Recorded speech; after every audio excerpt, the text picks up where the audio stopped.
the game. The Eagles have been playing great. 0 giveaways, 0 takeaways right now. That's incredible. 162 yards rushing. They're second in the NFL in rushing. And I love what they're doing with Jalen Hurts. They finally gave him an offense, more of an offense. I thought that I would see Justin Fields running. Yeah, they gave him an offense that fits his skill set, and I love it.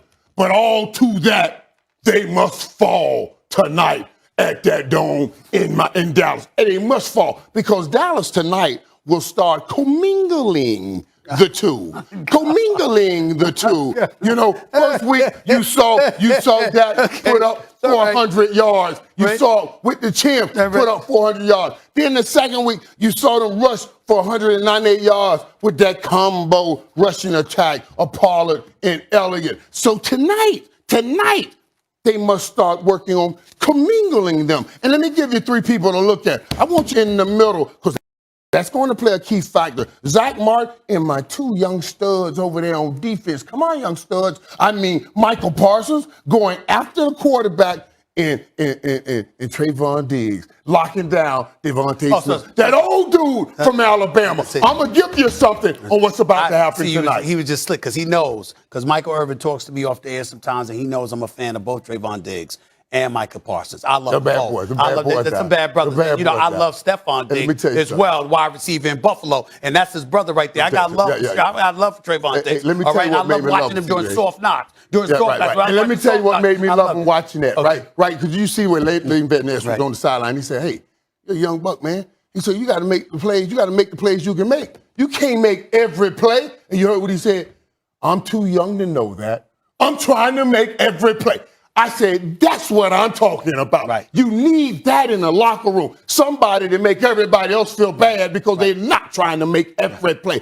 Those dudes are different. I understand. The fact of the matter is the Dallas Cowboys should win tonight. They're the better team. They got a high-powered offense. The Philadelphia Eagles don't have that kind of offense, okay? That's number 1. Number 2, and more importantly, once again, just like the Raiders, we don't know what's going on with the Cowboys because look at who they're playing. At the end of the day, when you're in the NFC least, they played the Bucs. The opening season. They played everybody. And paying more attention to the Bills. Yeah, it's time. We were paying a lot of attention to them. They just lost all that attention when losing to those Pittsburgh Steelers, as they should have lost all the attention. But it's about overcoming. It's about fighting back, and that's exactly what the Buffalo Bills are doing, and that's what they have done. So, yes, they're back in that race where they can get that kind of conversation. Bills Mafia, stand up. Stephen A. New Orleans gets the win in Foxborough.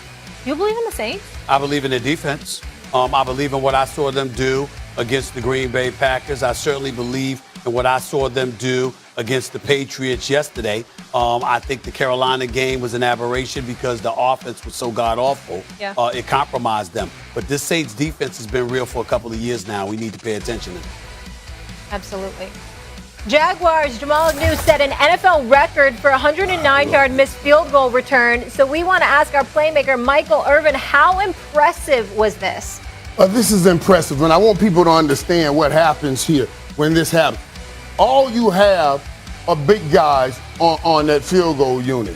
So when that ball is kicked, if you can get those big guys separated, because they can't turn with their hips like they need to and start running. So you're running towards them, you can start separating them. This can happen. So yes, this was a great play. Great play. I love watching that happen. A 66-yard field goal try for Justin Tucker. Tucker's kick is on the way. It is good! Crossbar, and it tumbles through. Justin Tucker with the longest field goal in NFL history, and it's mayhem on the field. Justin Tucker has silenced the crowd. It was a day for records as the Ravens got the win after Justin Tucker, as you just saw, kicked a record-long 66-yard field goal as time expired. But a little controversy the play before, as the play clock expired before Lamar Jackson got the snap, but no flag thrown. Obviously a big call as Tucker's kick hit the crossbar and bounced in. Stephen A. Yeah. I said this earlier. The Lions have been really playing with a lot of fight, but I mean, with this one, it's getting ridiculous. I know you talk about the Cowboys, the black cat, but Detroit. I mean, is this team just cursed? Well, first of all, they are. It almost seems that way. And I will tell you this.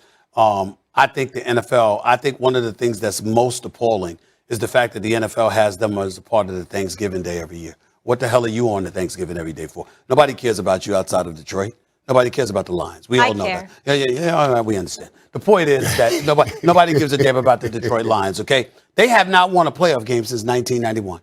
And this is the curse. This is what I personally call the curse of Bobby Ross. You know what? When you alienate Barry Sanders, the great Barry Sanders, and force him to retire much earlier than anybody wanted to say goodbye to him or wanted to see him going, this is what comes of it. They've had Schwartz. He's taken them to the play. I mean, let's look at some of the. They had Ross, right?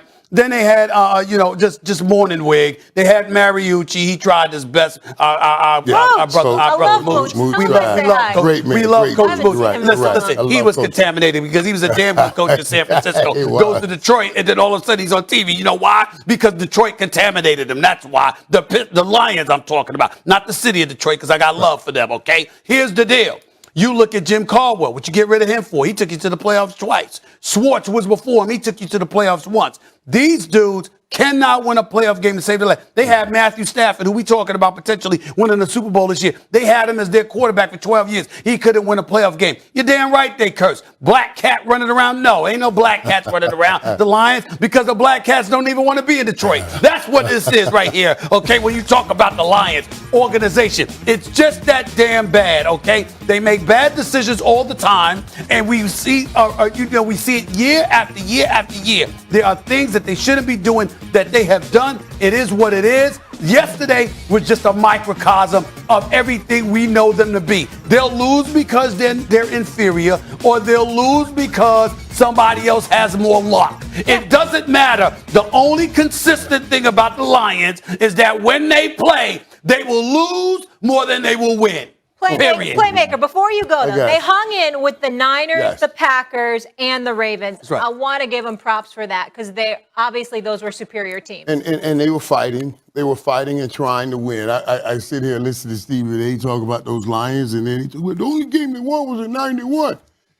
I kind of just got small because that was me in that game That's that right. they beat. So, I kind of just got like, okay, maybe you shouldn't say anything this block because it was you that they beat in that game. But, man, it's hard watching. It is, and as I say, guys, it's hard watching these every year. The same thing. Molly, I'm with you, though. Yeah. I'm with you. I see some fight in them. And the head coach said they're going to fight. They're going to bite kneecaps and do all that kind of stuff. Knock what and he's they done are so fighting. far. Yeah. And they are fighting. Absolutely. And we'll leave it at that. They're fighting the good fight. Keep going, They're just going Motown. to lose, but I they're got fighting. love for you. Yeah. I got love for I understand. Detroit. You should have love. It ain't going to change it. It ain't going to change it, though. And oh, by the way, it ain't just Barry Sanders. You know what? Megatron. He departed from there, too, even though more so for the concussions than anything else. But, I mean, damn. They got two of the great, all-time great players we have seen in NFL history, rather, from the running back and the wide receiver spot. And they left early. Yeah. They left early. Yeah. Yeah, right. The Pistons got a great new player, too. All right, the Raiders are still undefeated as they down the Dolphins in overtime. Derek Carr continues to put up big numbers, throwing for 386 yards, 2 touchdowns. Raiders are now 3-0 for the first time since 2002. The last time the franchise made it to the Super Bowl, what's fueled them this year is their offense. Their 90 points scored are the most through 3 games in 10 years, and their average of 471 yards per game is the best through 3 games in franchise history. Michael Irvin, talk to me. Are the Raiders for real?